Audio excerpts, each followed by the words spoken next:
need some kind of guidance at some point. Know what to focus on. You can sort of think of them maybe as a lens of focus that help us all start thinking in the same direction together. And we can't do everything in every game ever, nor do we really want to, right? Because if we do things with a bit of focus, what we'll hopefully end up with is a few things that make the game really special, something that actually helps us separate from every other game out there. And so you can think of the core pillars as creative building blocks. And as we step through this talk, I'll be going over core pillars a lot. But before we do, here's a quick history lesson. God of War 1, 2, 3, and Ascension, the PSP versions, they all have core pillars that focus on a few key areas as well. You might describe them as combat, platforming, and puzzles. And as you probably remember, God of War was actually a game with a rail camera. So it was often seen as this best-in-class, bombastic action game, action-adventure game. But by 2014, there was a very strong feeling both inside the studio and outside the studio that we needed to start looking at these core pillars and the anatomy that really makes up the game itself. Now, for a franchise to switch up its core pillars is not the type of thing you want to do all the time, right? Because what you're actually going to start to look at is, are we reevaluating the things that... I'm not that passionate about level design, I gotta be honest, so I'm not gonna share too many hot takes, I don't think. I don't know, though. Who knows? That players find most fun about this game. We're going to actually start unpackaging that. We're going to take all the pieces of the engine, spread them out on the floor, and see how they all fit together. So with that in mind, Cory Barlog, our creative director, and a few key team members sort of siphoned themselves off for a little while, and they had the goal of creating a new set of pillars. The 3 pillars that they came up with, and I won't step you through the full process of how this was generated, but they were very successful, were combat, narrative, and exploration. And for level design, this is a very big change. It's great. Oh my god. Discovery resource. I've had enough level design in my games. I don't want any more level design anymore. I've seen it. I've seen too much. I don't need it. I no longer desire levels. Marvel films, new mythical creatures, weapons, a new mid-range and close combat. Well, you know, you make the mid-range and close combat a bit closer than they could have been by fucking sucking. Okay, high optical mocap fidelity. Holy shit, this is a fucking tech bro marketing term, dude. Integrated Sun Companion. Oh shit.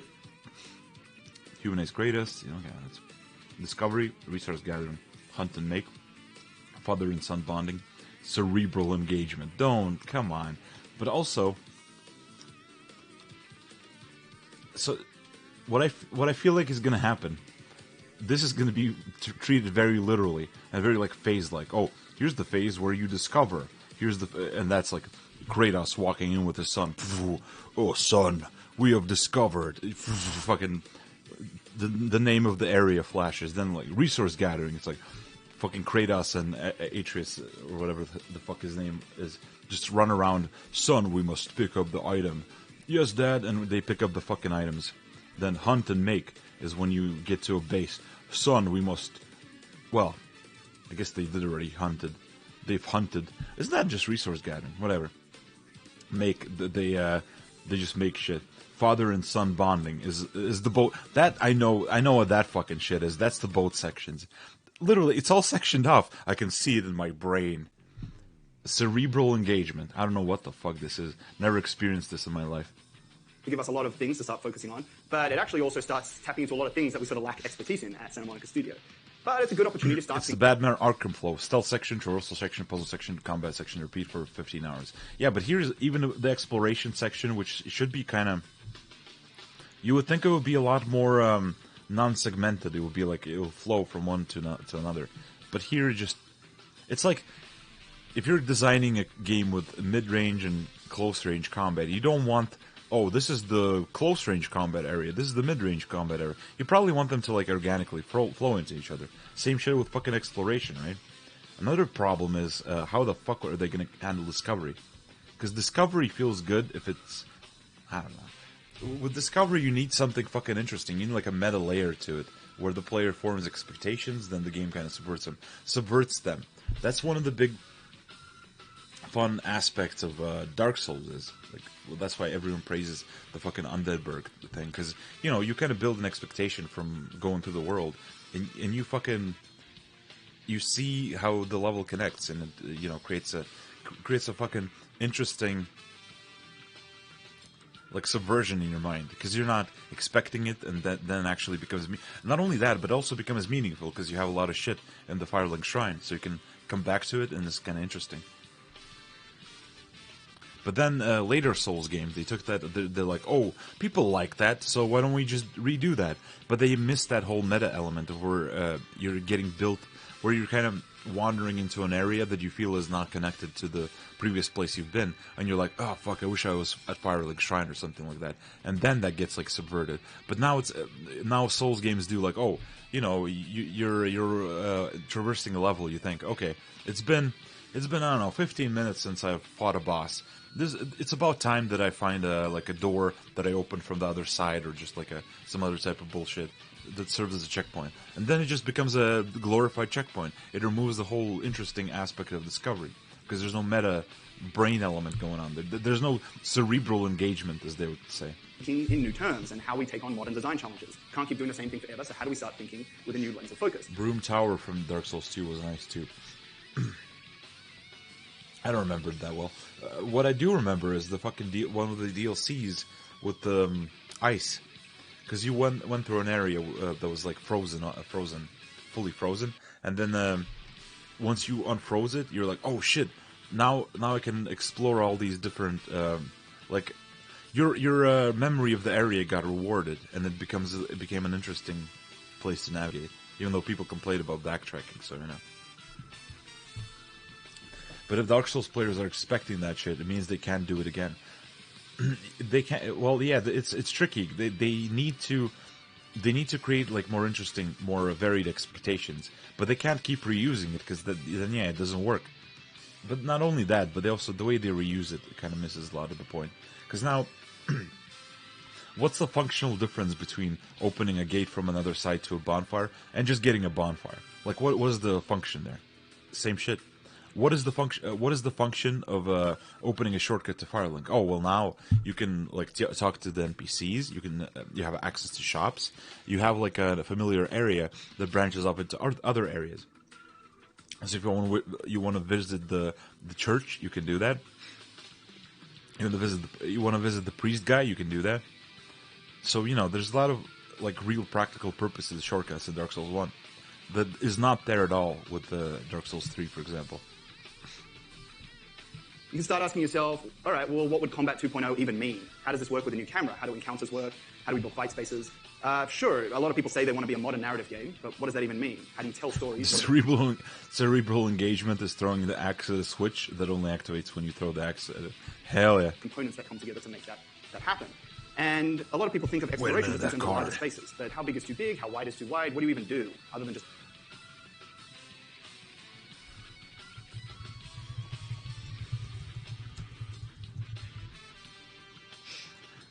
Load this.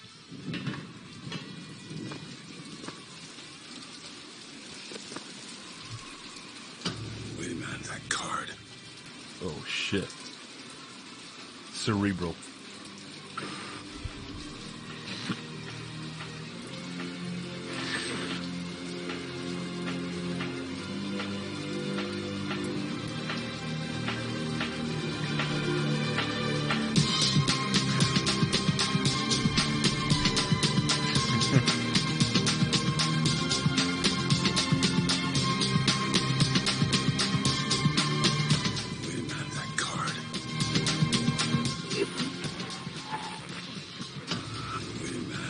Timeless.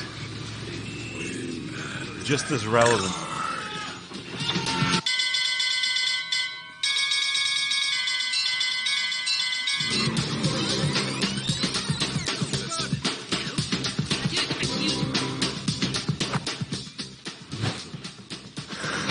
God damn it.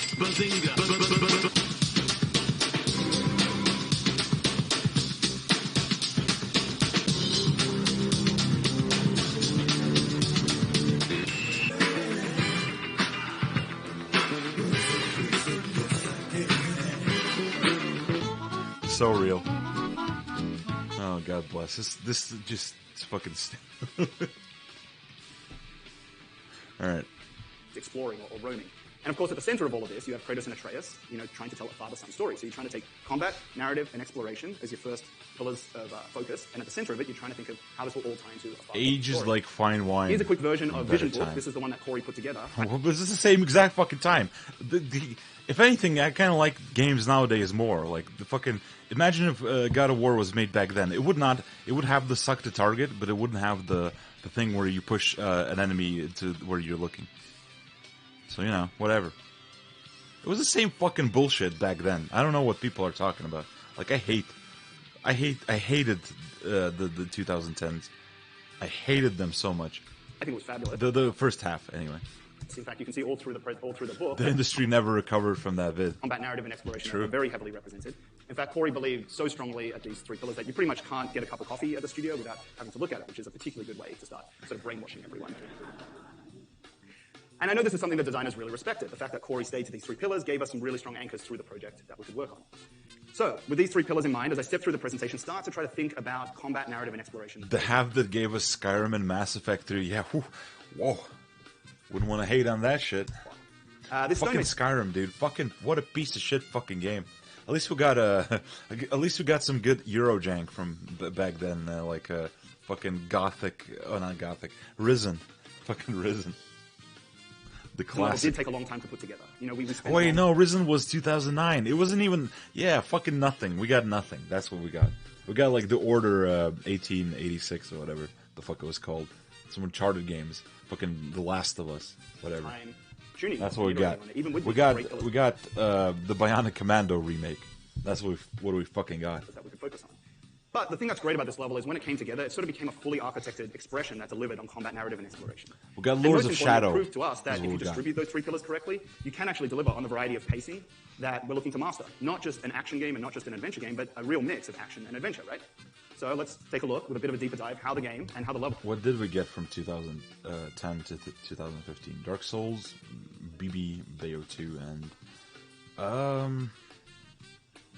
there were a few good games, especially like indies and Japanese games. But for the most part, like I'd have to look through. I'd have to look through it again. Or delivers on these three pillars. Start with the most obvious one. But I do feel like 2015 was where the industry kind of recovered a little bit after the fucking nightmare that was the 2010s, the early 2010s. Well, this, of course, details everything that is the most action-focused component of the game. It's the capital A in action-adventure. And it's everything from Kratos' core attack loop to the AI he faces, upgrades that can be achieved, and perhaps most importantly, how a support character like Atreus might contribute to that fight. You can see here, inside the category of combat, there's actually a lot of sub-archetypes. We got- It's not just arenas or fight spaces. There's also sort of more What was wide linear it fucking scenarios called? where you can take on the AI in more freeform Outlast, ways. we got Down the that bottom shit. on the left there, you'll We see got what the I call rise of special rule streamer scenario. This horror. one has a timer that sort of gets Wonderful. the variety a bit different from everything else. Of course, you have boss battles, Let's you have lots of player different back things then. that come together to just make combat more than just fights, right? So the core pillar of combat is great. It gives us a lot that we can start thinking about early on. But what's really good about it is it has enough versatility that we can start to create sub-archetypes inside it. It's a great place for level designers to start to put their focus. And if you look at Yeah, that's when the fucking horror designers started thinking about how PewDiePie would fucking perceive their games. What a great fucking, what the fuck, what a garbage game. If you played it, you are an NPC. What the fuck, Takedown Legend? That's a bit harsh. I played Outlast, unfortunately. the Mason level here, Not even like if you liked it, if you played it. Holy shit. Oh my god, you'll see okay. it's pretty heavily distributed. That's rough. Exactly The what we fucking expect. stain, the fucking mark, the residue has been left on you. It's over. There's a lot of different fights. The different places, branded. very well. Secondly, narrative. Well, you might not expect that out of a God of War game, especially with the history of the franchise. God of War has actually always had a strong narrative through it, but it's never really Uh-oh. been narrative gameplay. God of So War what we can fans start thinking getting about now is pissed. what is the I father-son meant the new adventure God that of Kratos and Wars. Atreus Oh are actually shit. gonna go on? Yeah, okay, thankfully I'm analyzing them without playing them. It's the tone, it's the level's purpose, it's the overall lore. A good level has a story and has an adventure behind it, right? So we can actually start thinking about how to deliver on that. Again, there's a few sub-archetypes of narrative gameplay that we can look into. You've got cutscenes, of course, but we tried to innovate on this by having no camera cuts throughout these. You can see this sort of more Dude, who... See, I think Matthew Matosis talked about this. Who the fuck cares about the no cuts thing? Is there anyone who gives a shit? Who the fuck? Why? It's a game. There's no coordination. No, it's not that impressive. Who the fucking Rayforce has no cuts? Wow, dude. Holy shit. Wow, it's blowing my fuck. Are you fucking out of your mind? God, I hate this. I hate this. Like, literally, have you met a single person who's like, holy shit, God of War had no cuts? What the fuck? slow pace sections where Kratos and Atreus can have conversations with one another. Down the bottom, a lot of games are starting to become masters of this right now. Environmental story. Ketsu has no cuts, exactly. Like, how do we give the environment a sense of place? How do we tie it into the overall lore? And of course, you can see on the bottom right, even Atreus has little animations that Only we put- cinema guys care about this. But even cinema guys, they care about, like, the coordination between a lot of different, you know, like actors, cameramen. You gotta, like, move shit around constantly. It's like a whole complex process. Here, like, You avoid cuts by avoiding load screens by putting like fucking elevators and hallways in there, right? It's fucking Different agony. levels to try and emphasize Because otherwise, you just play out a cutscene and just let the player move around, like Half-Life 2 style. and accentuate his state of mind. There's even little secrets that allow the player to find more. There's a lot of different categories inside that core pillar of narrative, and that's great. Yeah, and the no cuts is the worst thing about Rayforce, because you can, like, it drags down the fucking pace. CBF, most fans hate the no cut bullshit. There are some good cinematic shots, that being said. Well, yeah, you know, the cinematic shots is a little bit different. Because, you know, in fact, sometimes having fucking cuts could lead to better cinematic shots, right? Again, like combat, it gives us a lot of different versatility and variety that we can create inside the level. If you look at it from the top-down perspective, you Also, hey Omar. might even be surprised how much narrative is inside this level. And that doesn't even include the fact that you're in a level with a giant, interesting-looking fallen giant, right? So, once again, you can see we're able to get a lot of variety and density out of that sort of initial pillar of narrative.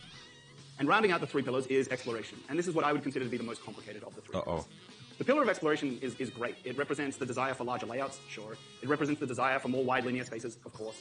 But it also represents the design shift in the camera. The fact that you can actually move the camera around now means every space is more explorable than before. There's a famous phrase taught to me. Kojima has that riz for real. He does. He fucking does. Like, you cannot be Kojima. Impossible to emulate. Earlier in my career by Morgan Jaffe, which is camera is genre, where you place the camera. The most is the thing I hate the most is the environmental storytelling bullshit. That's fine, because that's like the best type of storytelling because it doesn't interrupt your gameplay necessarily.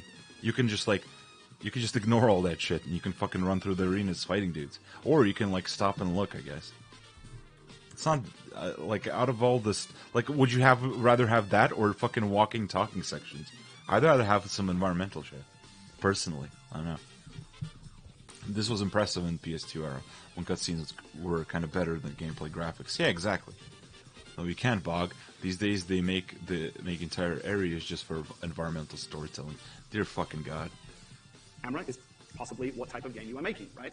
Yeah, but you know, like in theory, because that's not environmental storytelling. That's like a walking talking section, right? I don't know. And when we Doom had environmental storytelling. Yeah, right, it did. Unironically. Fucking Resident Evil 4 has environmental storytelling. shift the camera from If a you played this game, you would know. That is true.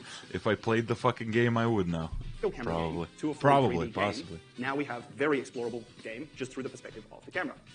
So you can start to once again break down exploration into sub. What the? I was watching Mark's doc with someone, and they were trying to argue with me that shmups aren't pure gameplay because they have an intro cutscene explained this. I don't know what the fuck people are even talking about anymore. Madman's still streaming. I just got up and I'm dragging myself to work. Are you fucking proud of yourself, Mister? Mr. Din is in the same position. He's like fucking gone. Both of you fucking grown-ass men argued about Streets Rage 2. Probably don't even remember what the argument was about as well. That's the best part. I guess I used the wrong term. Hell, the original Doom games had environmental storytelling, but this term has been warped. Yeah, they took it from us. Archetypes and start to look at how the camera provides new opportunities. It's more than just big spaces. There's little puzzles that we can put all through the level now that we can aim the camera in different perspectives. We have optional fights that you can opt into. Those are just great because they give you a bit of player autonomy. And finally, this level actually connects to the game's hub, which is the Lake of Nine. I am We'll go into that a little properly bit. ashamed of myself. It's fine, you know. That argument was like what the fucking stream voice channel was made for, because that was extremely funny. And we all feel ashamed about it, but, you know, that was very funny. But it's a larger sort of discussion about how exploration on level-to-level flow works. So once again, you can see that exploration is pretty heavily represented in this level. Of course, it does bunch up a little bit in the most explorable space, which is the Mason's mini hub right in front of his head. But also, if you look at the back end of the level, it's more than just building big spaces. We want you to seek out nooks and crannies in every room, even if it's a more linear space or a low Dude, I hallway. fucking We wanna hate the fill that nooks and with crannies secrets or shit. additional moments and so forth. So when you put it all together, I think you have a level that Fucking accurately nooks delivers and on the crannies, three pillars, dude. combat, narrative, and exploration. Enough. And if you use these correctly, you can achieve the variety and pacing that I think we're looking to master, a mix of action and adventure. The Stonemason level is sort of what you might call one of the more level designery levels. Environmental storytelling is that bullcrap term that are using to justify the camera style. Fixed camera allowed for exploration, no problem. This guy's a joke. Take down Legend, you're so fucking mad. Oh my god. What the fuck? What did these developers do to you, my man? What the fuck? as well, right? It's particularly good at this, and it's not a I full hate these devs. I hate these. flag. They're, We don't- oh my don't fucking treat chat every is level like a template out or for anything blood. like that. Holy But shit. it was a particularly good level to get online early in the project because it really did prove to us that if you mix and match these three pillars together, you can get a lot of versatility and you can get a lot of variety. And this is in essence why I believe in core pillars so much. Listen, don't When hate you the go to player, design hate spaces, the game. Front of mind for all designers You should fucking really think be, if I got paid a hefty sum to design a mainstream game, I would fucking rep arcade values? Fuck that. Ooh, give me the money. Give me the money, bitch. Okay. how do I use these? How do I mix and match They don't make good games, that's why I'm mad. them? How do I start to think about them to create a lot of focus? And if you do this, you'll end up with a level that feels, a game that feels very different from level to level, but still feels consistent from the overall level to level experience. So with that in mind, we'll add rule number 1 to our deck, and we can start to look into our next most important technique, which is converting these pillars into recognizable metrics, and that's where rule number 2 comes in. Early on in the project, we had to make a decision about what type of construction of this game we wanted to use, and we made the decision that we were going to be a very metrics-focused game. So we can start to think, how do our core pillars and our metrics come together to help us architect spaces? A lot of people talk about design metrics.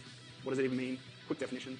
I like to think of metrics as just a design measurement that communicates gameplay. If used correctly, you should start to build a rhythm in your head as to what the different measurements mean. What the fuck is this? And That's all games interesting. have this. You know, if you're playing Tomb Raider, maybe jump heights and jump widths might be super important. Playing a racing game might be about Oh, just like widths you're of, thinking in paths units, or I you know, guess. where we go on-road, off-road, all these types of things. Really important for what Why is everyone's like, oh my god. Everyone's like preparing for some horrible shit. I don't think it's going to be that bad. the game you're making. So of course the first question you should be asking is, how do we make metrics that emphasize and accentuate the core pillars of the game? Our task is to determine metrics that are most important for highlighting and promoting the goals of the game. So, with that in mind, you can start to quickly wrap your head, once again, through the core pillars of the game. At its simplest level, well, for metrics for combat, we don't want snags or frustrations. Okay, how do we create a metric that creates that? I should just display chat on screen. You guys are better at fucking blasting this game than I am, to be honest. Easy enough to say we want no camera cuts, but how do we actually create a metric to deliver on that goal? And for exploration, this is a game without a jump button. When you're looking around the environments, how do we create more I thought it was going to be metrics in the data sense. Oh yeah, I thought that for a second as well. I was like, oh fuck, that would be horrible. Holy shit. explorable spaces, while also allowing you to scan the horizon and start to get a quick snapshot in the back of your head as to what those metrics might mean. If you get to a dead end and it doesn't actually reward exploration, you're going to be bummed out, not going to want to explore anymore, right? So those metrics start to build a lot of psychology in your head. This here is one of our most important team documents. It's called the Level Building Codes, and it was created by Michael Chang and James Writing, and it details all the metrics out in meters. You can see here that Kratos, he mostly uses 1 meters, 2 meters, and 3 meters, and we try to really stick to those values as much as possible, even in more organic spaces. You can see that he has 5 meters as kind of his drop-off heights and so forth. And as we start to get more complicated, all the different volts and squeezes and wall presses, all these things have very clearly laid out metrics. So if done correctly, the visual archetypes are established and layouts remain clear. Once you're happy with the metrics, they go into a test bed and you can examine them further. Here's a quick example. As he runs through, keep an eye on the 3 meters, and we'll come back to that in a moment. I don't get it. What for? So it's pretty straightforward stuff. You can Well, I see mean, I know everything's nice what for this is. To kind of like codify the interactions that you can have, right? Within the level, but I don't get the importance of this. up. Let's It's see. easy to test that the animations are going to line up correctly. And boom, there's our 3 meter one right in front of us. Let's take a closer look at the 3 meter. 3 meter boost is I love this one. It's really simple because it's a vault that Kratos can do to get to an upper ledge. It's not so high that you might feel like you're going to... Actually, thinking about it, doesn't this create really like a separate, like discrete design where you have a very specific set of interactions that can happen within the levels, how you navigate them? Like, oh, it's almost like Abe's Odyssey or like Prince of Persia, right? Where you have the grid-based movement. Someone teach these devs some old game styles. Remember the jump button? As aggressive as that is, I do think so, yeah. I think this is like, why do all these interactions have to be so heavily fucking pre-baked? At that point, I don't know. to the next space or trigger the next cinematic. It just feels like it doesn't... Like, why even fucking have the exploration / platforming element if it's so automated away? It's like the same problem as Uncharted and Tomb Raider. Or move on to like a big fight or anything like that, but it is just high enough that it removes you from the planar space, and it's perpendicular. It's a very strong shot. Oh, so they're thinking how to like present. This might be interesting because it's more like it's not directly gameplay shit. Up edge, and it's roughly at Kratos' eye level. So the 3 meter boost is great. It can be used to separate the combat space a little bit. It can be used to reward a secret. And if used correctly, it starts to build a rhythm in your head as to what the role of the 3 meter boost may be. There's a lot of other archetypes. This is why people Do you really want that? Because I feel like that just makes the whole fucking game feel formulaic. That's exactly the feeling I was talking about with those like different pillars where you go through. Oh, this is the exploration part. This is the combat part. Where every single section of the. Why would you build this kind of universal language? If the point is to like explore an interesting area, surely you would want the exploration to be organic instead of separated into these really discrete chunks that are predictable and like eventually you know exactly what to expect because you've already been through it a million times. Metrics, sometimes level Legos or similar like that, because when combined together they make a very traditional BSP layout, or sheet layout as we call it. This is the stonemason level early on, and you can see that these metrics were very early attempts to start to see how these level rules may start to come together. Over here you can see that there's some early attempts to get combat spaces and combat metrics laid out correctly. Up the top you can see the early examples of vaults, and down on the bottom right you can see that these are some early attempts to start working out what these climb metrics and climb animations might look like. As we get further into development, these metrics are actually pretty successful, and so we started to look into more advanced ones. Over here, you can see that we added little jump gaps. This is maybe a little bit more rhythm that we can start to build into the nav metrics. The environment artists told us that slopes was something that was super important to them based on their research of the Nordics. So we started to look into what IK heights would be and how we could build with those in mind. And finally, a point of pride for me is you'll see over on the right-hand side, that initial metric that we created for the fight space has actually retained its design, and even as it got a more sort of detailed pass, it's actually held its structure. That's spot on. This is the value of laying it out correctly. So, when you step through the stonemason level, you'll see there's a really basic core path, and now we can start to think, once again, how all these metrics come together to make combat, narrative, and exploration. Here's our 3 combat spaces. You can see there is a more wide linear space at the front of the level. Up the back, we've got a more traditional arena scenario that takes place at the head where we can increase intensity. And then actually, on the back right there, you'll see that this was a space that we also laid out to be another arena, which is a bit too similar back to back, right? So we had to introduce a character there to spice it up and make it a bit more interesting. In terms of the narrative pillar, you'll see that the Mason himself is pretty much a perfect narrative setup. It's a fallen giant whose last breath has frozen the entire world around him. It's a great setup. But despite what you may think, we don't know every line of dialogue that does go or every kind of piece hard of narrative that is written at the start of the project, right? So what we try to do is lay out the space so that there's tons of opportunity for banter or environmental storytelling or set pieces in general. And that means that the writers can come in at different phases in the project and still make interesting moments. Yeah, this backfires for narrative cover shooters like The Last of Us. They try to stage an ambush so you can clearly see a circular arena with chest-high walls coming up. Yeah, there's a lot of this stuff gets really predictable, even in Souls, which originally in Dark Souls, even Demon Souls, Dark Souls, they did it pretty well, where, that show was fresh and new. But eventually, now they've overused these fucking shortcuts to the point where it becomes like a normalized language of the level. And at that point, if it's the normalized language of the level, why even make like a shortcut instead of a bonfire? At that point, you might as well just give like a checkpoint. Why even have that element that complicates the interaction if you could make it simpler? If it's the same level of predictability either way, right? This stuff is also much easier in 2D. My metric is a square on the tile grid, and my combat arenas are the size of the screen. Exactly, yeah. 2D simplifies this a lot, but still, I don't know, fucking... between the characters. And finally, up the back there, this is one of the cinematic transitions. This was a very early attempt to try and work out how we were actually going to funnel you from gameplay into cinematics with no camera cuts. In this example, Kratos uses a climb, and that's a great way to limit his movement so that we can start to create blends between gameplay. Because all these arenas, nowadays I don't have the patience for exploration. I used to have it. I used to have the patience for exploration. I used to explore some areas, but when I see these kind of environments, they're like backdrops. They're meaningless backdrops. When I play fucking Kingsfield, which is just a bunch of ugly, disgusting looking, primitive fucking boxes, it feels a lot more interesting because, the way the whole fucking game is contextualized, you actually do want to see how the world connects because you have places you want to fucking be and go, And in terms of exploration, you can actually see here, this is where I showed you the jump gaps earlier. This was kind of a failed experiment. Even though the level designer Kai Zhang did an incredible job of this level, actually we found out that if you're a game without a jump button, it's just not that fun to move around and lean into the nav. So later on, we actually swapped these out with little bonus puzzles that involved throwing the axe, which we thought was a bit more in tune with the game's strengths rather than maybe its limitations. So once you string it all together, you have a layout that can actually fit all in Maya, which is great, because we don't have camera cuts in this game, so it's really important that we can actually fit it all in one scene. And it's great for workflow. So, you can probably tell from how much I'm going into this, that I'm really proud of how the level designer Kai did with this. If you strip away the production of the level, there's a lot of really simple rules that make up this space. They're not super fancy and they're not super complicated. They're just a lot of repeatable metrics and repeatable pieces that come together to make an overall layout. And ultimately, it's the core pillars and those initial metrics that are the first building blocks of level construction. If you know your core pillars and you have a generally clear layout, I believe you'll have a strong canvas for more complicated decisions, right? And if you do the groundwork to do that, you can start to take on more complex things like variety, pacing, mixing it up, all these things. Which brings us to our next set of rules, achieving variety. So, I don't know, this is at once too specific and also too abstract for me. I don't know. Probably because it's not my field, not even remotely. I'm not too into level design, especially not 3D level design, so I I don't know what the fuck to take from this. Like what? Make a bunch of pre-built interactions? Like that's the main takeaway I have so far. I don't know. Ugly, primitive, disgusting, woe bug. Those are really harsh words. They are, but are they not true? Of fucking Kingsfield. The game looks like fucking ass. Why did they not want a jump button in the game anyway? Yeah, I don't know. I mentioned a lot that we're So always... you have functional shortcuts that matter. Would players be more inclined to explore? I think so. Or at least, maybe they wouldn't be more inclined to explore, but they would like would feel rewarded when they actually find the fucking checkpoints. Like, let's say you only have specific points of the game where you can buy like items, right? Like fucking potions or some shit, and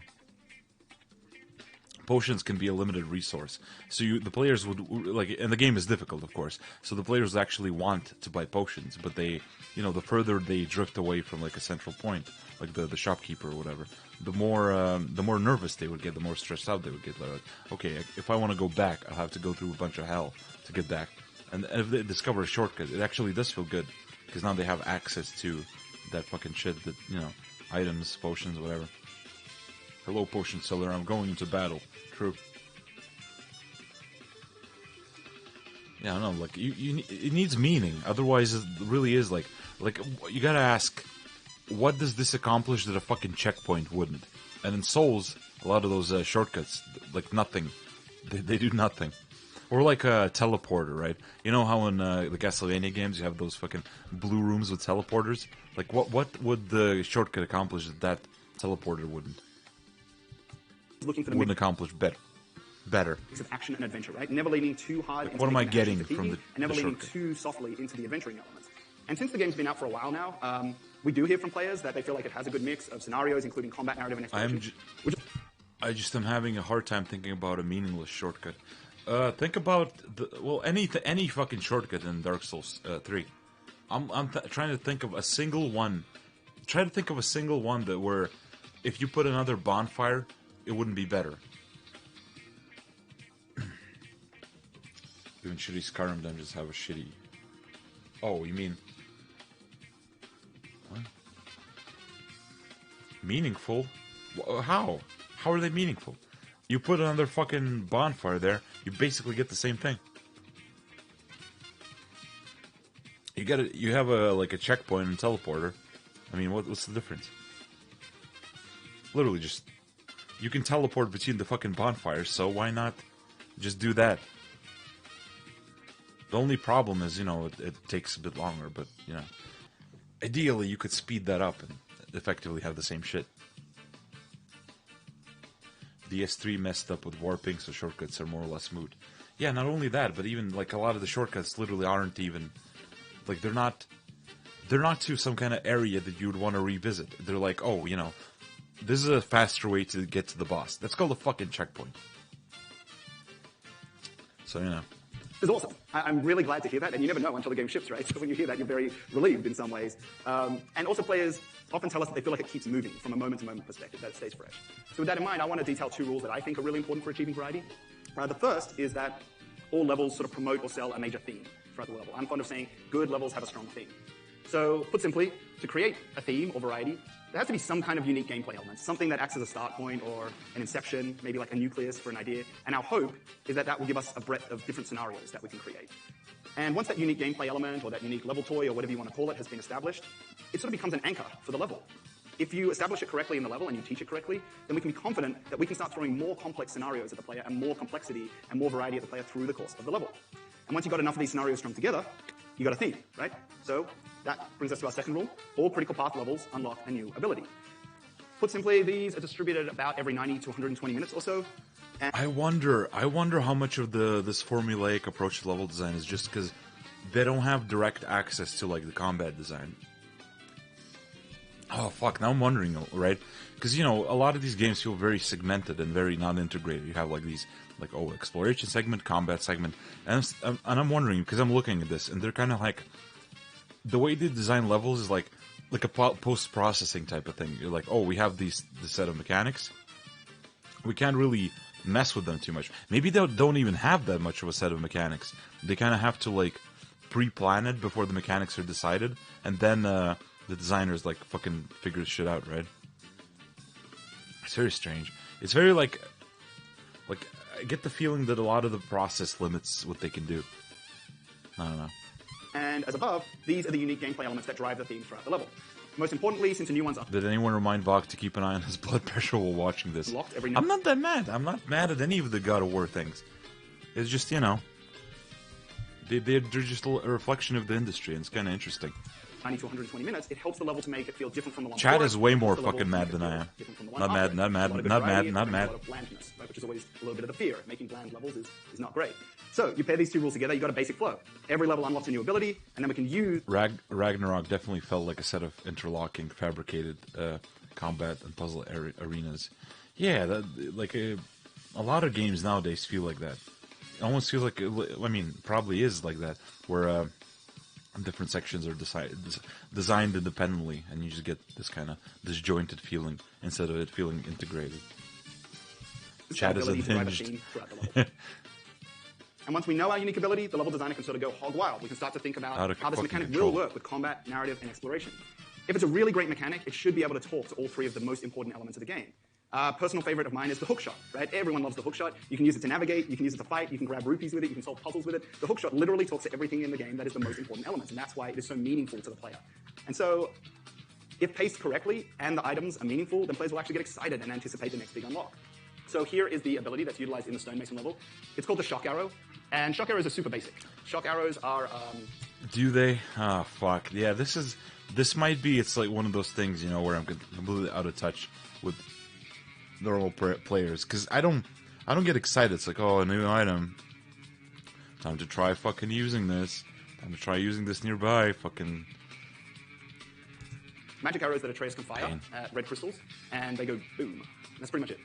But it's actually awesome because its simple design allows for a lot of versatility. If it's too complex a level mechanic, then we're really going to struggle to create a lot of variety, or we're going to struggle to have scenarios where the player might be under duress and actually be able to use the mechanic. So its simplicity is actually terrific. So, of course, before it looks like this. yeah, not just Majora's Mask, just Zelda in general. Yeah, basically Zelda design, and I hate that fucking design. It's so like games about fucking exploration, where exploration is formulaic and you already know what's gonna fucking happen before you even step into an area. Like, is that what you want in an exploration game? That's not what I wanted when I fucking played exploration games. I don't know. Maybe I'm a freak, but like, why put so much effort into specifically telegraphing all this shit beforehand to the player instead of actually surprising them with something interesting? We do a really basic prototype to make sure it's actually fun and that it's going to deliver on this potential versatility. It's like the fucking Heather Cullop has a good video on this about Metroid. Or whatever, I'll watch that sometime later. But basically, she talks about how, you know, the meaning of Metroid isn't this fucking flow state level design where, oh, you know, found a weapon, found a new fucking item, time to bring that item into a thing. It's more like the interesting, unexpected stuff you find, like sequence breaks, new areas, just like unique fucking weird twists or difficulty spikes, that kind of stuff, you know? And I do feel like exploration needs that shit.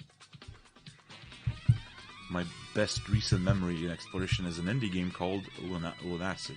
I entered a deep catacomb and stayed there for a long time, and suddenly death began following me, and I was scared for my life. I think one of the better exploration games I've played was fucking Rain World, because it's just like, like, it lets you get lost and be fucking stressed out. I've been watching people play Legacy Wizard, an old fucking NES exploration game, and it looks super fun. It's so weird and interesting compared to Nintendo's exploration games. Exactly, yeah. You want shit like that where, like, you don't know what the fuck you're gonna find. Where it's like the structure isn't already predefined and, like, well trodden. Where you genuinely, like, in Rain World, you play it and you're like, what the? Are they gonna let me fucking get lost? Are they gonna let me fuck myself up? Are they gonna, like, let me trap myself? You're, like, genuinely wondering. There's like a meta, because I think exploration is like a meta game between you and the game designer. You're trying to You're trying to figure it out. It's like a mystery, you know. It's like a mystery fucking book or some shit where you're trying to figure out who the killer is, and you're trying to like outsmart the writer. In the same way with exploration, you're trying to figure out like the formulas, the tricks the level designers use, and the value is when the level designers don't telegraph their intentions. Then you can be like, oh fuck, I don't know what to expect, and you can be genuinely surprised. Level designers probably aren't allowed to push back on these big cinematic environments, so they have to use Lego to make sure Dude Bro can navigate through all the detail and flashiness. Yeah, I don't know. Yeah, I wonder, this guy, right? You give him Rain World, would he think it's like, oh, this is a poorly designed, or would he be like, holy shit, this is awesome? Like, this is what I would want to do if players wouldn't hate it, you know? I do wonder. Fuck. And here is the prototype. Feels like modern game design can't allow the player to feel any other emotion than excitement, fun, heaven forbid. Even then, it's just like a very light excitement. That's the thing I talked about with Half-Life 2, where it numbs you. It doesn't like put you in a really excited, elevated state. It's just, it numbs you. It feels like a fucking bunch of nothing. That's why Morrowind had the most ballsy exploration with NPCs giving you directions in there and the same looking wasteland. Yeah. Let me fail games, you.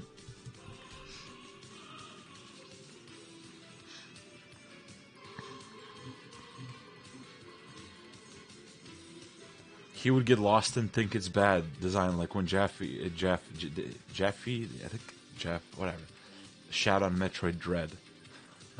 Yeah, I think I remember that. But isn't David Jaffe like a fucking action game guy? He's like a mark, you know. He's not an exploration guy, I think, or is he? I don't know.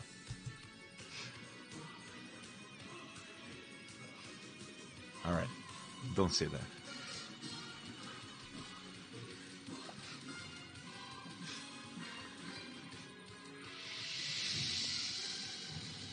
What the fuck, dude? Come on. So this level prototype was actually created by John Marcello, who's one of the senior designers at Santa Monica Studio. Comic Sans, yeah.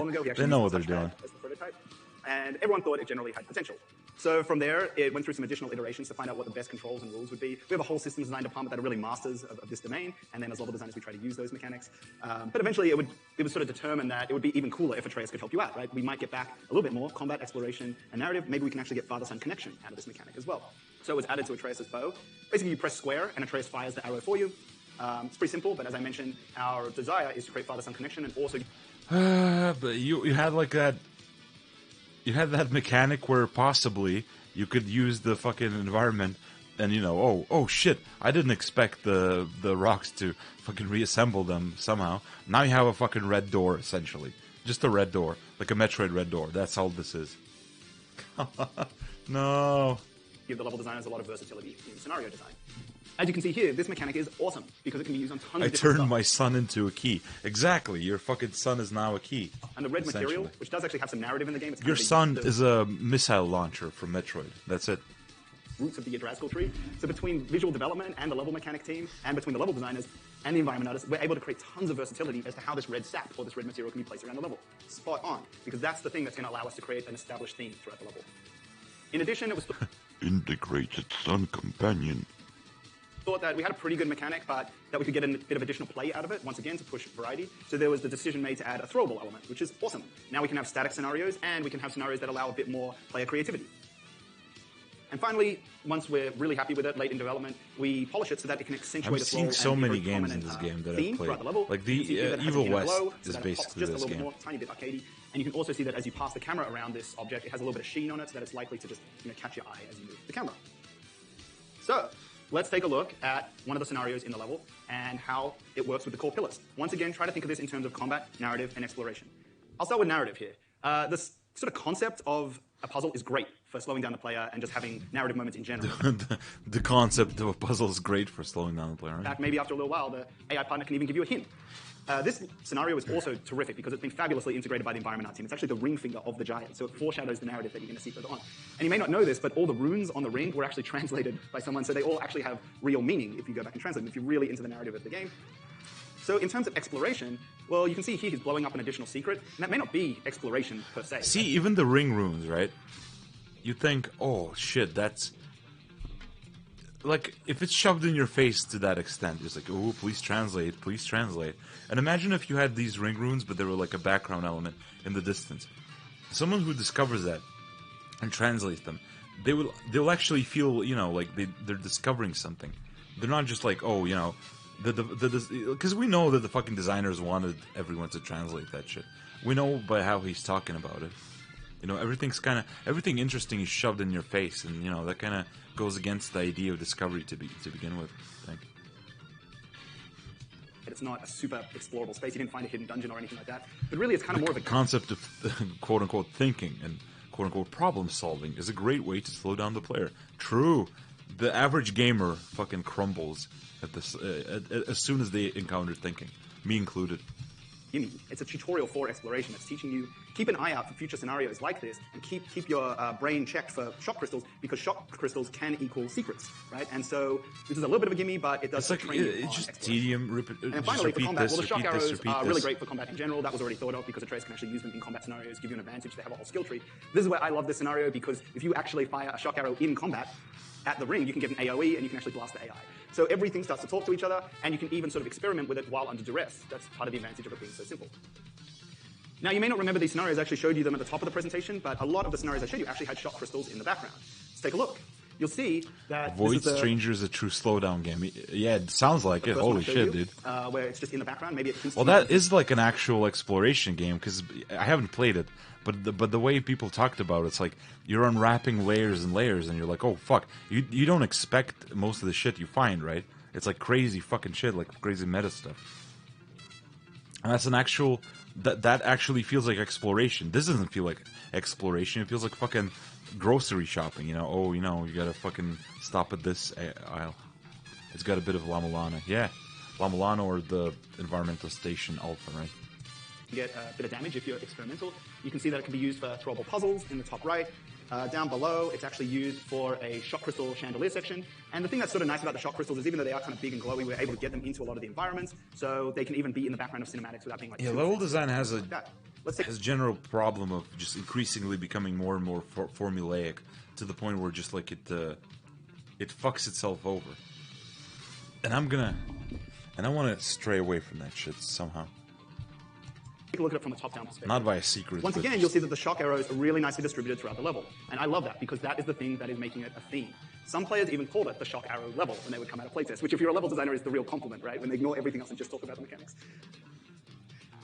And it was also great from a production perspective and a code perspective, because as I mentioned at the top of the presentation, we can't code every feature ever. We're in a very fortunate situation to have so much support from Sony. But even still, we have limitations and we don't want to code everything ever. So using the shock arrow is still a very efficient use of the mechanic as well.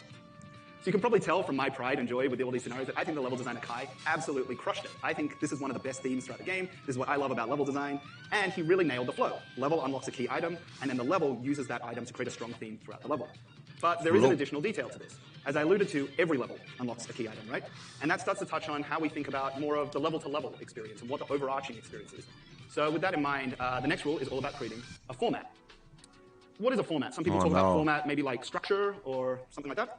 I like to define it as the intuitive rules by which levels flow into one another. Oh no. So if the pieces are lined up correctly, you can start to create some psychology. So this will be just like talking directly about the codification of just like creating patterns and just making it repetitive essentially.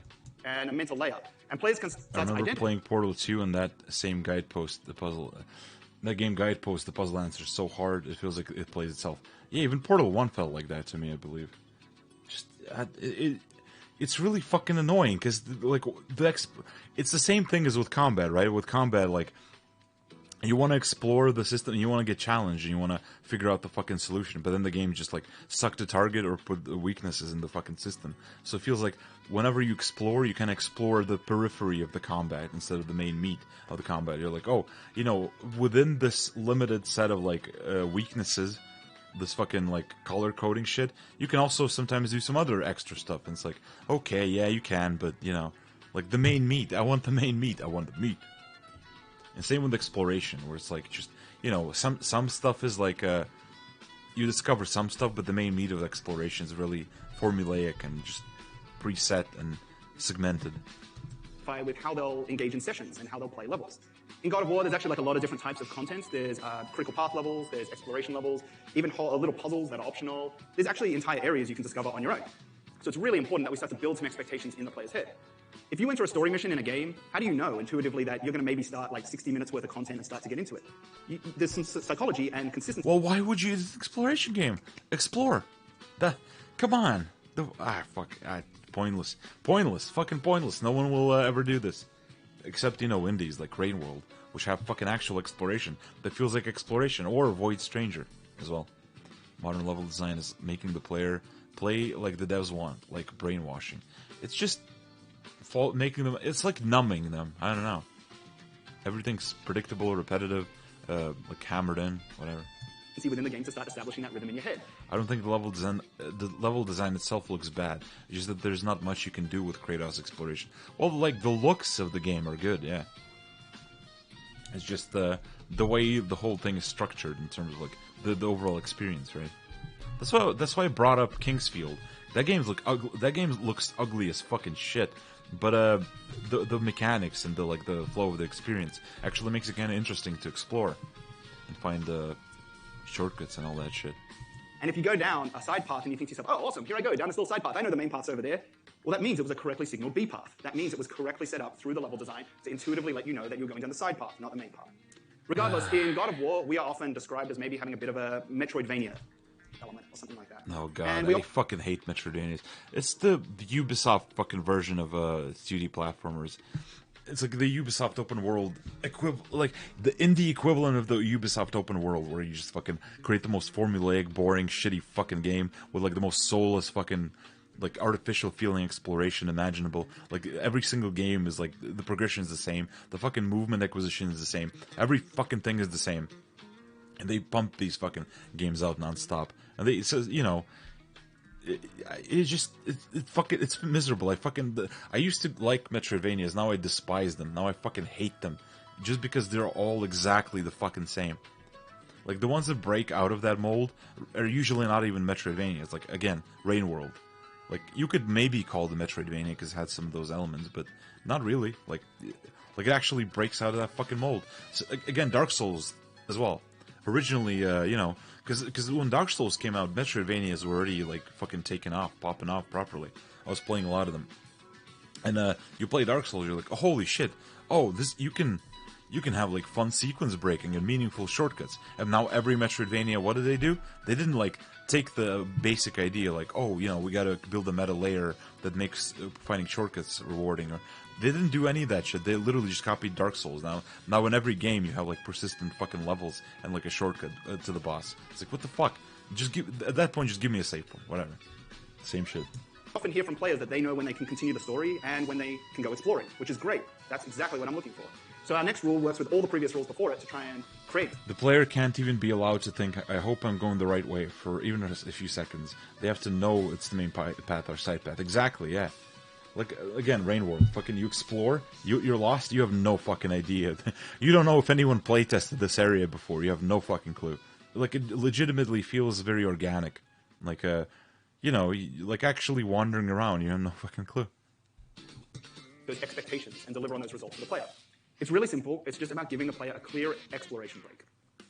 As I mentioned before, all levels, they give you a key item, right?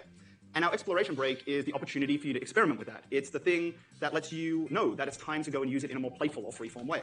So I'll go into a step deeper on how that flow achieves basically the Metroidvania element. So in the previous level, as I mentioned, the theme is the shock arrow. They're trying to emulate that bullshit. But what you may not have noticed is that the shock arrow actually ceases around the 3/4 point in the level. On the way back out through the level, there's no more shock arrow scenarios. So what's the deal? Did we like run out of money or run out of ideas? Something like that? No, this is actually where the boss battle takes place in the level. It's what you might describe as the key turning point. So going back to our triangle, the first 3/4 of the level delivers on the theme. And then we hit a key turning point. Now, it doesn't have to be a boss battle. It can be anything you want. It can be a key story moment. It can be a major chest or some kind of acquire. It can even be a revelation for the character. Back in the day, like a few years ago, maybe like a decade ago at this point, fuck god, time, dude. There was like a wave of articles where people, or a lot of game journalists were like, bosses are too gamey. And they were like, just talking about that shit, how, they're an archaic concept. And a lot of people shat on them, but like, I kind of agree in a sense, because I feel like a lot of games literally just like add bosses just out of a sense of obligation, and you get this kind of fucking bullshit. Like, if you have a exploration game, does it make sense to structure levels like this? It doesn't, right? Because like the whole fucking idea is like I was thinking, because I wanted to make a Metroidvania when I got into game dev, and then like I even made some prototypes, but I was like, oh fuck, like I grew out of the genre pretty much. And one of the ideas I had is fucking like wandering fucking bosses, just wandering, something like that. Like they can show up at a lot of different parts of the game. They can even mix with enemies, Like, wouldn't that make a lot more sense for an exploration-based game? No? I don't know. Maybe. I don't fucking know. But what matters is the final quarter of the level is dedicated to teaching the new item or teaching the new ability. If done correctly, it's an embedded tutorial of sorts. It's sort of the type of thing where learning is fun. It's like Mr. X type of shit, right? I often say that Resident Evil 1 remake and possibly Resident Evil 2 remake are really good Metroidvanias. Compared to most of the Metroidvanias, they handle that idea a lot better. Right? It's a hard thing to accomplish, but if you do it, then the player is sort of fooled into the fact that they're doing a tutorial. And then, to wrap it up, our last rule finishes with an exploration break. So, going back to our top-down map, the first 3/4 of the level makes up the shock arrow distribution, and then our boss battle here creates the key turning point, and then we use the last 25% of the level to... But what if I miss the wandering boss and complete the game without seeing it? Yeah. Or the new item. And oh my god, what if it interrupts the player during the quiet time? What then? Which in this case is a magic chisel that you can use to unlock different doors around the game. There's 3 scenarios, so you confidently learn. 3 is always a great design number. And then finally, we wrap up with an exploration break. So in summary, we have everything we need now. We've created a strong theme, and we've given you an exciting item, we've taught you how to use it, and now we capitulate with an exploration break. What is the net result here? Why is this even important?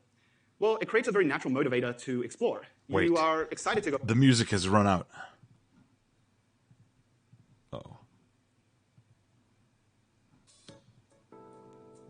exploring because you got a new toy and you only got to use it. I got a unique player experience. Yeah, like brand new. I don't even care about any of that shit. Give me the most linear fucking game on the planet, and I'll enjoy that. But like, if you care about this shit, come on, like, why not take it more seriously? Why this half-assed fucking attempt where you try to directly undermine the very things that make exploration interesting?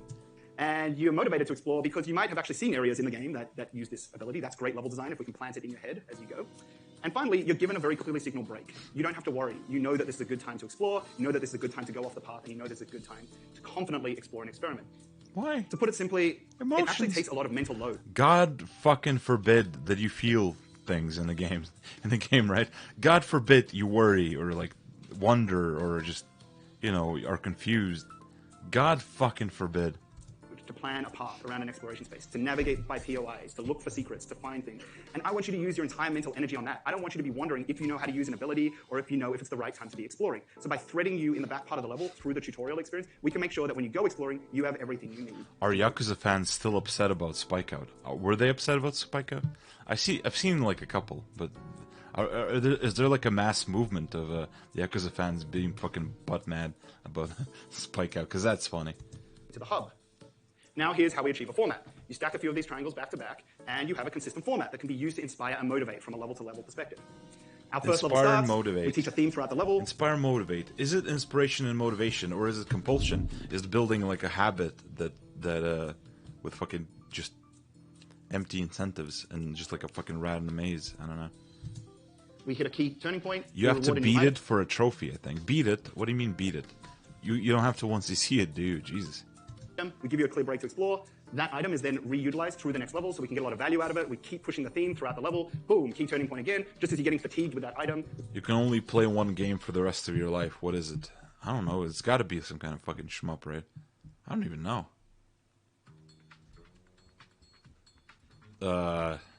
Whatever. I don't care. We try to give you a new item every 90 to 120 minutes, and so forth, and so forth, and so forth. And if done correctly, players will start to learn this flow. Oh, actually, no. It would probably be some bullshit. Some, like, fucking... Some, creative game or something. I don't know.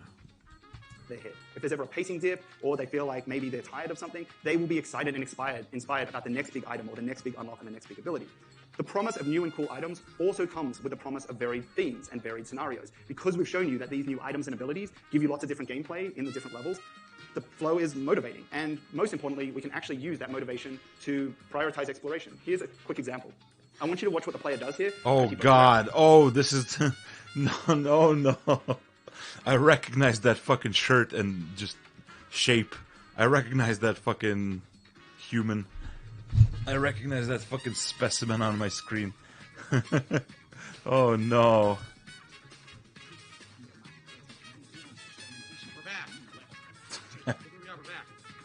Okay, so in this example, the player is exploring the hub, they're being correctly taught the shock arrow mechanic. And thanks to the design work done by Kai Zheng, they've also been told that shock arrows mean interesting themes and that there's a lot of different variety and a lot of different gameplay, right? So we've made a convincing promise to the player. So watch it one more time, and I want you to watch just what the camera behaves. This is what they're building towards. This is what they fucking created. Boom, and there it is. He saw a shock crystal, right? He has been taught God correctly. damn it. He has been promised. Yeah, fucking And because Darkseid he's Phil returned to the figured it hub, out. He's thinking, oh, I feel like doing... You can't... This guy's so proud that he fucking got this fucking idiot Darkseid Phil to notice. Jesus Christ. one of those. I know how those work. But that... Whatever, dude. Well, see, Darkseid Phil is an interesting case, because you watch him play fucking Dark Souls or something, right? And he's just whining the entire time. He's like complaining and bitching and moaning. Then when he finishes the game, he's like, oh, this is pretty fun. I enjoyed it, you know, and he actually does rate it highly, you know. So he just like has that fucking, those like immediate fucking whiny thoughts that he has to vocalize, that, you know, anyone else would just be like, oh no, that's just me being stupid. But the problem, like, because he rates them highly, he can reflect on his fucking experience. And a lot of other people can do that too. They might be annoyed initially, but then they're like, oh, that was pretty cool. It'll stay with them. But because they focus on the initial impression, what they will fucking miss is that, like, long-term engagement or, you know, fondness for the game. Same with fucking... he noticed it, but maybe if it was lost, he would just, you know, be a bit frustrated, but then kind of grow to appreciate the game more for fucking letting him get lost. I don't know. I'm in the mood for one of those, or he can just explore it on his own. That is the benefit. The result is that we do have a compass system, and we do have a map, right? The sad thing is, I would rather listen to Darkseid Phil review games than most fucking game journalists at this point. Because he's been gaming for a long time. He knows. He has played a ton of shit. He has finished some pretty challenging games as well. Whining every step of the way, but, you know. That's the fucking sad part. At this point, the bar is so low that Darkseid Phil is like a step up. But our hope is that players will be self-motivated, and that self-discovery will drive their exploration instead. It's good for players to feel motivated via UI or completion percentages. These are very valid design techniques. They censored him. But it's also good if players are self-motivated. Because Why are you hiding our boy? If this player likes shock crystal scenarios, then he can go and find more of them on his own. Players are trained that new abilities will be unlocked in the levels. They're talking to him about as if he's some fucking chipmunk, you know. Ideally, you want to encourage them to seek out the treats on their own instead of needing to just. In turn, interesting scenarios will be delivered. So the promise becomes more than just completion percentages. The promise becomes interesting scenarios. And that is pretty much our game. These games just feel like they're made for people buying consoles for the first time and never played anything. But even then, like, no one fucking finishes this shit. You look at the completion stats, no one fucking finishes these games. Like, no one... It doesn't even fucking matter anyway. This format. You play the level, you unlock a new item, you played a variety of scenarios. When you return back to the hub, you've been taught how to use it, you've been made the convincing promise of interesting gameplay. You can seek out more of those on your own if you like those types of scenarios, which most players did, especially in terms of the shock arrows. And then when you're ready, you can start returning back to the next level. So powerful he controls game devs. So, nice, yeah. That is why we give players such clear exploration breaks, and that's why we set up so many expectations leading up to those exploration breaks. And now that we have a good, what you might call level-to-level flow or level-to-level philosophy, our last rule details the final tool we need to sort of tie it all together. It's about creating an overarching layout that can actually emphasize that psychology. The difference between a hub and an open world could maybe be See, when I looked at the combat design, I'm like, oh, this, like, some of that stuff was pretty cool. You know, some stuff was annoying, some was cool. This, I look at this and it's just like nothing. Like, nothing about this is even remotely interesting to me as a player. Like, nothing. Even if I, like, you fucking go back to, like, I don't know, 2012 Bog Hog, I would not fucking care about any of this shit, despite liking exploration. I would like really organic, interesting exploration with, like, games with new rule sets I would have to learn and shit. Instead of just the same crap. Like GDC presentation of its own, right? There's a lot of different things to dive into there. But for today, what I want to talk about is how Hub, through its very physical design, mirrors the level-to-level flow that I've shown you earlier. It presents it as a playable layout, is the hope. And the hub is our way of creating information in your head as to where there's a playground for experimentation and exploration versus where... It's like 1/4 of the people finishing the game still feels pretty high, just going off achievement percentages. Because most games, it's even lower percentages. Yeah, you're really fucking desperately struggling for 23% instead of 21. Fucking just, I don't know. I feel like if a game looks as good as God of War and has like some fun combat stuff, like it doesn't fucking matter what you do. People will buy it, right? I don't know. Maybe they wouldn't. I think they would. I think they fucking would. The critical path will take over and continue the story. So, with that, we're over to rule number 6. Hubs are not open world. Let's start with a quick definition of what a hub actually is then. A hub is a centralized location from which spokes emit. Spokes. And so while an open world may offer a sprawling simulation or something like that, a hub is actually a very specific layout, and one that proved very effective for us. Here's a quick image of a hub. It's a pretty basic one. And using this and the definition here, you can see that the yellow center acts as a central location. The arrows coming out represent the spokes, and the blue circles represent the destinations or the endpoints, right? So, a lot of people describe a hub as a wagon wheel. That's a pretty popular comparison. And using our definitions, we can start to run that through quick sanity check. Central core, spokes, and endpoints. Or in level design terms, you could maybe recontextualize these, and you might call them a centralized site, or pathways, and maybe the endpoints are destinations, or levels, or dungeons, or something like that. Here's a popular example you're probably aware of, Shadow of the Colossus, one of the greatest games of all time. The player always returns back to the Colossus Temple at the center of the level. Then they start to go exploring, and they find more destinations on their own, and they're always reverted back to the central location, right? But what's the real reason of a hub? You are always from level to level linearly. Anyway, you're encouraged to do it. In this game, that is. Yeah, there's no... a lot of hubs are very uninteresting. I'm thinking, what... Well, I mean, I talked about Dark Souls 1, the hub. Like, the Dark Souls 1 makes the hub interesting because you have a reason to revisit old areas, and there's and the connections are unexpected. They're novel. Yeah, I don't know. Then there's something like Stalker, Call of Pripyat. Shadow of the Colossus. There is no reason to explore the world outside of your own immersion. There's nothing to find. Yeah, you basically just go to... Well, there's those stupid-ass lizard things, right? Popular culture, Disneyland is probably the most well-known example. It has the Mickey Mouse statue in the middle. And Stalker it works because it's a smaller open world. It works because it's where you get resources, and resources are important. It's an actual central hub where you... Because, you know... I don't fucking know. Quake had a hub. You take pathways out, you find the different lands, as they are called. And it's a very effective and fairly traditional level design technique, right? And one for us that I think was the perfect canvas for our level-to-level flow. So let's take a look at it in a quick example using the stonemason level. As you can see here, the temple in the center represents the centralized core. Coming off this is pathways. These represent the directional spokes to which the player can explore and go around. And finally, our levels and our dungeons, they sort of represent the destinations or the endpoints of the hub-spoke diagram. So now we can test it against our hub diagram. You can see that's actually pretty familiar, not just because I matched the colors. And remember before, our level-to-level flow, establish a theme, hit a key turning point, earn a new ability or item, get a clear exploration break, continue. Let's run this against the stonemason level. In the previous level, the player goes up to the mountains, and they use the previous level's mechanic, which in this case, let's just call it orange to avoid spoilers. And they start to use this. It also creates a theme throughout the level. They hit a capitulation point, and they're rewarded with the shock arrow at the end of this level. The player can now make their way back to the hub. Having confidently been taught how to use the shock arrow, they can now choose to explore with it if they want. And then when they're ready, they can explore back for a quick narrative beat. There's a sort of mini-mission that takes place here, a mini-level. And when they're ready to go to the main critical path level, they head back to the stonemason level. We drive that theme all the way through the level, create a lot of variety, a lot more pacing, increase the... The only issue with the vanilla game is the walk back to the hub is very safe. Usually kind of boring. That's what I call Slavic realism. I don't mind it much. Yeah. You just need... I think you just need... Like, it sounds like a lot of the exploration in this game is just like kind of optional. Some fucking fluff. They put on the side. They're not... Like, it doesn't sound like there's any urgency to explore. For resources or, complexity basics. A little bit of the shock arrow scenarios. Boom, just as you're getting fatigue, key turning point, new ability or item, teach you 3 scenarios, and then you're back to the hub. And as we strip all of this away, it becomes apparent that this layout is very similar. With Stalker Vanilla, it's not very good. Because, again, the problem, though, is the game is too easy. Once you have, like, a fucking... the Call of Chernobyl mod, then maybe like a fucking Misery or some shit, or just like a difficulty mod, and that's when it gets more fun because you like branch out of the hub. The game becomes too easy very quickly. Yeah.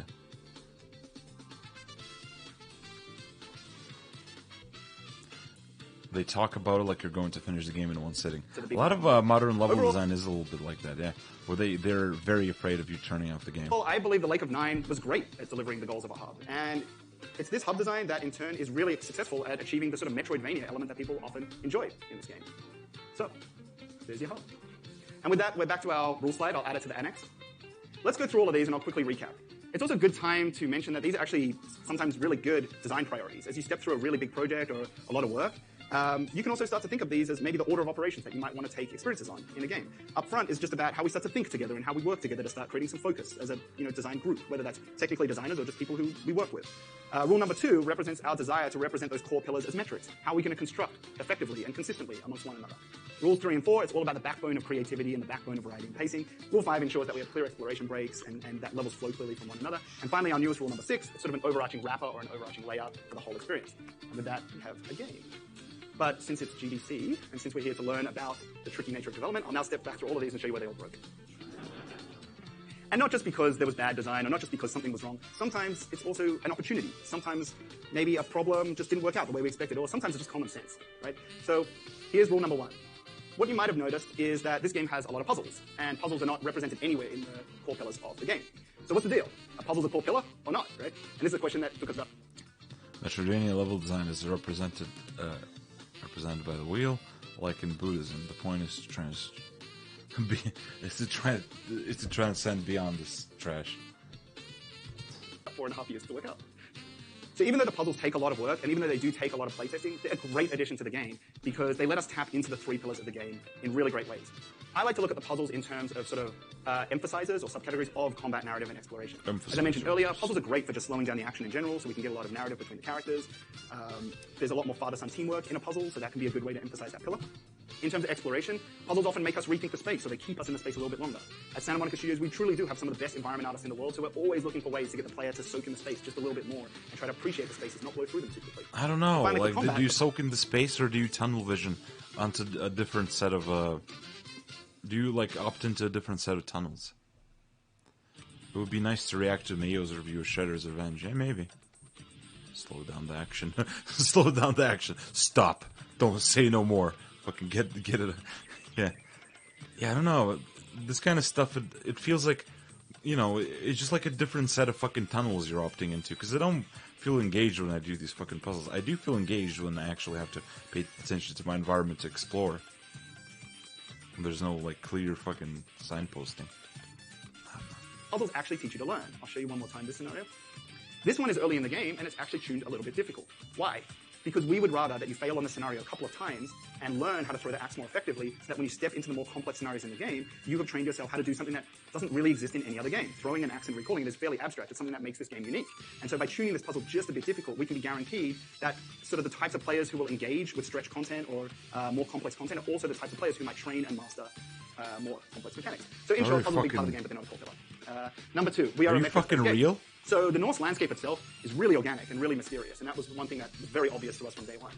But metrics are actually really rigid, and they're deliberately so. So how do you kind of tie these things together? There's a natural conflict that emerges, right? Who the fuck struggles with this? Like, I don't get it. I want to see the stats. I want to see, like, the research they use. I want to see, like, the papers. I want to see the fucking receipts. Who the fuck are these people struggling with these mechanics? Like, the non-gamers? Really? It's gotta be non-gamers, right? No one else. Like, I don't know. I don't fucking know, dude. So here's a quick example of where it broke. I've shown you my favorite example, which is the 3-meter boost. And on the right-hand side, you can see that there's a lot of debris or shrub. So in the testbed, it looks great. You can see that it's a very clear perpendicular object. It's kind of turreted in this example, so we can accentuate the nature of it. But by the time we put debris over it, it sort of loses its ability to be an architectural piece. DSP, of course. What now? What are we going to do? No, DSP, he might complain, but he's got that shit on lock after a while, eventually. Go into each other's files, pull out shrubs. No. What we actually did is come up with a style guide. This indicates where shrubs and debris should actually be placed, and where design metrics need to be kept important to keep things clear. Fortunately, we have an environment team who is extraordinarily talented and very passionate about the game. And you might think that pitching to a team, hey, we're going to talk about rules for shrub placement or where shrubs can't go, might be the most boring conversation ever. But actually, everyone really rallied together to talk about how we could create a style guide for shrubs. Skip and the this, net result is please. that shrubs Don't go are into it. actually be I don't want used to not fucking only, hear this. To, This is like one of those this is the shit for those people on Twitter who fucking play AAA games and they like look at the fucking shrubs. They're like, oh my god, they're still using a 2D sprite. Oh my god, in 2024, still a fucking sprite. What kind of garbage is this? What kind of fucking Doom trash is this? What the fuck? Like, those people are fucking insane. Unbelievable. Of course, they're just doing it for, clout. Because they get fucking reposted. And people are like, oh, dude, gaming has fallen. Gaming has fallen. And it's just like a fucking shrub. Like, who the fuck? Whatever, dude. When they're removed, they not only make spaces very clear, but if you put them in certain places, they can actually act as a deterrent as well. So by creating these two style guide rules, we could actually... Doom is old and archaic, so they're correct. No, it's just old. It's cool. Basically... It's timeless. It's like vintage. That's what it is. Create organic placement where we didn't want you to go, and architectural placement where we wanted to emphasize you going. So there's a lot of positive and negative visual expectations that you can actually create. Also, what about rules to for variety? All levels have How much fucking how many layers of telegraphing do you need? It's like fucking, okay, let's see. I make a, one sec. I make a level like this, right? I don't know, fucking.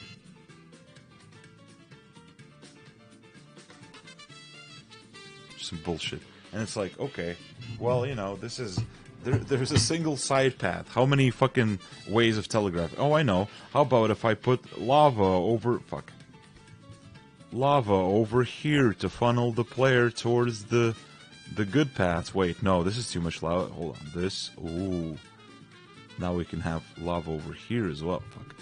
Why the fuck does it keep breaking? Lava over here. Then we need some fucking flames to telegraph the path. The torches, blue flame torches or some shit, right? We got this shit. Damn, fucking, we got this. Traffic is less signal, like signal than modern video games. Exactly, yeah, yeah. Fuck, we got fucking torches. We got blue torches. Holy shit! The players can now find the path, but the side path. This is we will make them feel really clever though, because instead of using blue torches, we'll use purple.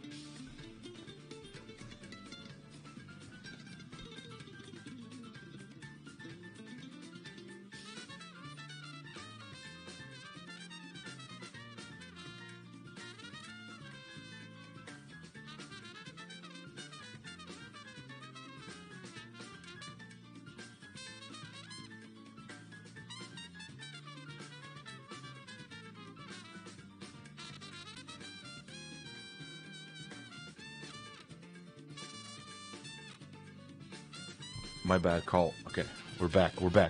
But yeah, instead of blue torches, we got fucking purple torches. So they will feel really clever. And also, but now, okay, maybe they'll still get lost. So let's see, like, how about we fucking shrubs? Shrubs.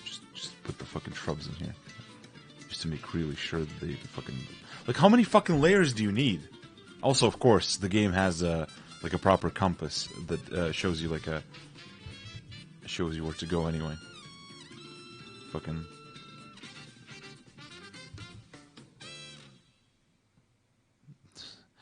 and it has this shit. This is modern fucking games, and of course you have like fucking bullshit fucking thrown around, like, oh, item,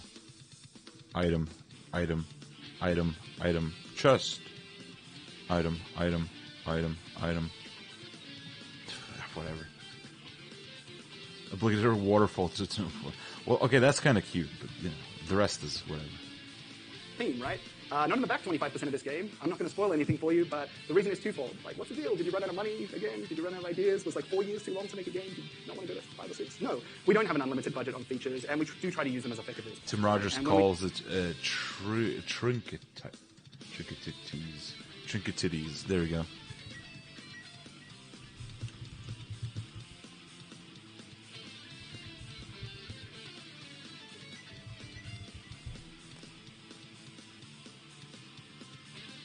What is this gonna fucking be? Alright. I got a bad feeling about this one, about this Google search. I'm just gonna... We started to paper plan the game. We did realize that we were going to run out of mechanics and that we didn't have an unlimited budget and that we didn't want to spend forever, just prototyping and whatever. So the back part of the game are really more about mastery than about new. Feels like how every movie trailer is now a 3-minute cut out of the whole movie or something. Yes. Keep in mind, all of the level theming that I mentioned earlier, it's not specifically about creating new items all the time. It's about creating variety. And there is more ways to create variety than just adding more mechanics to the game. So here's a quick example. The temple flip level towards the end of the game is often... Oops, sorry. Uh-oh.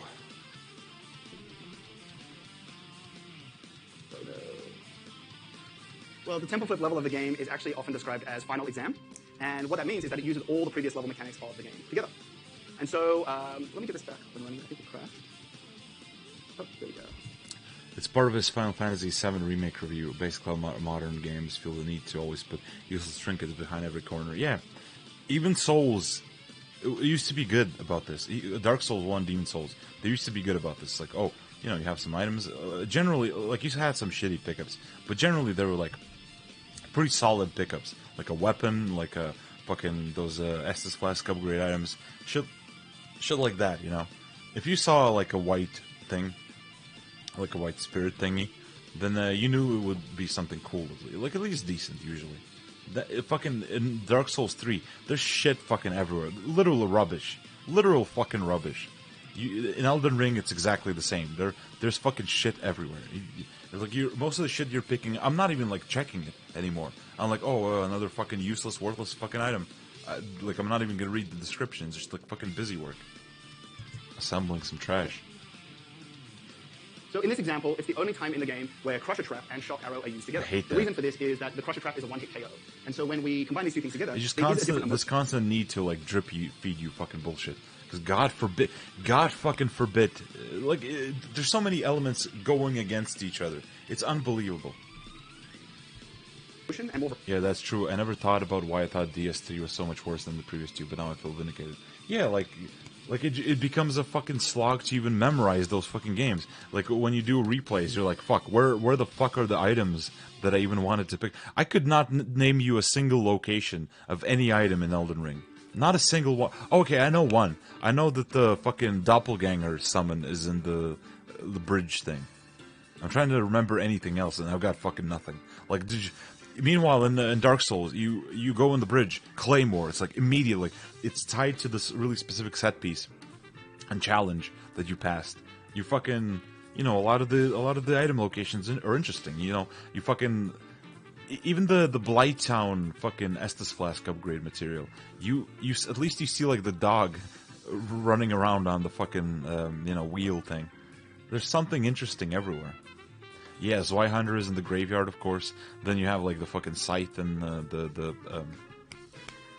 not the depths, but the fucking catacombs. Just a lot of stuff. You can remember all this shit.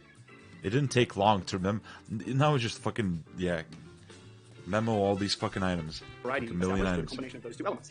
So the deeper the player gets into the game, the more they know about the game, and the more you can promote challenge. Claymore is in Morn Castle in Elden Ring. Where exactly though? Like I don't even fucking remember. Rule 0: never disrupt the player's flow or current state of mind for any reason. Slow drips only. Yeah. Strategy and metagaming through the existing mechanics, and the net result is still interesting gameplay, right? It's still variety. This is something John Romero talked about, and he was against this idea of just like slow drip feed of flow, because he would talk about like, okay, you're going through a level and a fucking elevator drops, you're surrounded by monsters, you're fucking shitting your pants, and he was talking about how like these kinds of moments create like interesting, memorable scenarios that like get you fucking to feel something, to fucking feel emotions. God forbid. John Romero is genuinely based as fuck. Yeah, I genuinely think like his level design advice is fantastic, because a lot of people all his levels are really fun. Yeah, Sigil, he came back and he showed that he still fucking got it. Just got to do more stuff. Finally, I'll keep this one really quick. once we had good level-to-level flow, players were still not really understanding, or certain players were still not really understanding where they could and couldn't explore. And we believe pretty strongly from a level design perspective that the hub was the right way to go, that we'd done all the right work, and that we created a good overarching format. But some players just really needed to be hit over the head, that they could explore. They needed that final confirmation. So to solve this, we collaborated with the writers, so that whenever the player re-enters the hub, they're given an additional line of dialogue from Kratos and Atreus, indicating that it might be a good time to explore. You can actually see here that whenever they hit through these two doors, they'll get a little line of dialogue. That is so fucking obnoxious, dude. I think it's time. I think it's best if you explore right now. You go up the ladder near Central Plaza and it's on the defensive wall. Memoed the shit. Memoed that shit. Hey, I think I remember. What John Romero said again, a lot of stuff. John Romero said many things, but for example, one of the big things he talked about is the fucking horseshoe idea, right? Building levels like horseshoes so you can see the end of the level from the beginning, and it creates like an interesting flow. Another thing he talked about is like creating varied pacing. He talked about designing the first levels last, so you can so you're really good at designing levels. There's a lot of shit. Like he talked about like having varied geometry within levels. You know, there's a lot of fun stuff he talked about that's very directly applicable. I'm scoring right now. What do you think, Dad? But the thing is, we had to write them so many times so that it was never mandating the player to do so. And so with some of these things, it really does come down to playtesting and trying a variety of different lines and trying a different group of reads. Finally, one of my favorite things he said is about building level packs. Start with the middle levels. That will be shit. Yeah, that's a great piece of advice. Are not open worlds. Well, one interesting conflict here is whether we needed to align too much to the purity of a wheel-spoke format. Let's take a look at it one more time. You can see here that the hub spoke is a literal circle, right? Which is great on paper. It gives us a very clear understanding of how it's meant to work. It's a very clear design trope. It's very clear on what we're trying to deliver. But as you can see, the pure nature of a circle doesn't really give the environment team much wiggle room to deliver on the fantasy of a fabulous Norse lush landscape, right? So what we have to consider is, can we deliver on a hub if the elements are made a bit more organic? This is what it would look like if it was a pure circle, and this is kind of what it ended up like. So you have to start wondering, once we've got this structural center, and we have these pathways which are retained very clearly, how else can we accentuate the hub-like nature while also delivering on the organics? And the answer was that all around the Lake of Nine, there's these additional towers, and even though they may not necessarily create a pure circle per se in terms of a barrier, they do help to create an additional anchor that helps us emphasize the hub. So even though the level itself became more organic, there's still enough hub-like elements that we can retain the core design intent while also supporting the needs. Isn't the point to hide this all? Isn't the point to hide all? Like, aren't you supposed to be fucking hiding this shit from the player instead of emphasizing it? Is what I don't know, dude. Fucking just this is a bummer. This is a fucking bummer because like. I didn't expect the level design shit to be so boring. If I was into exploration, I would be fucking pissed. I'm not into exploration, I'm still pissed. So,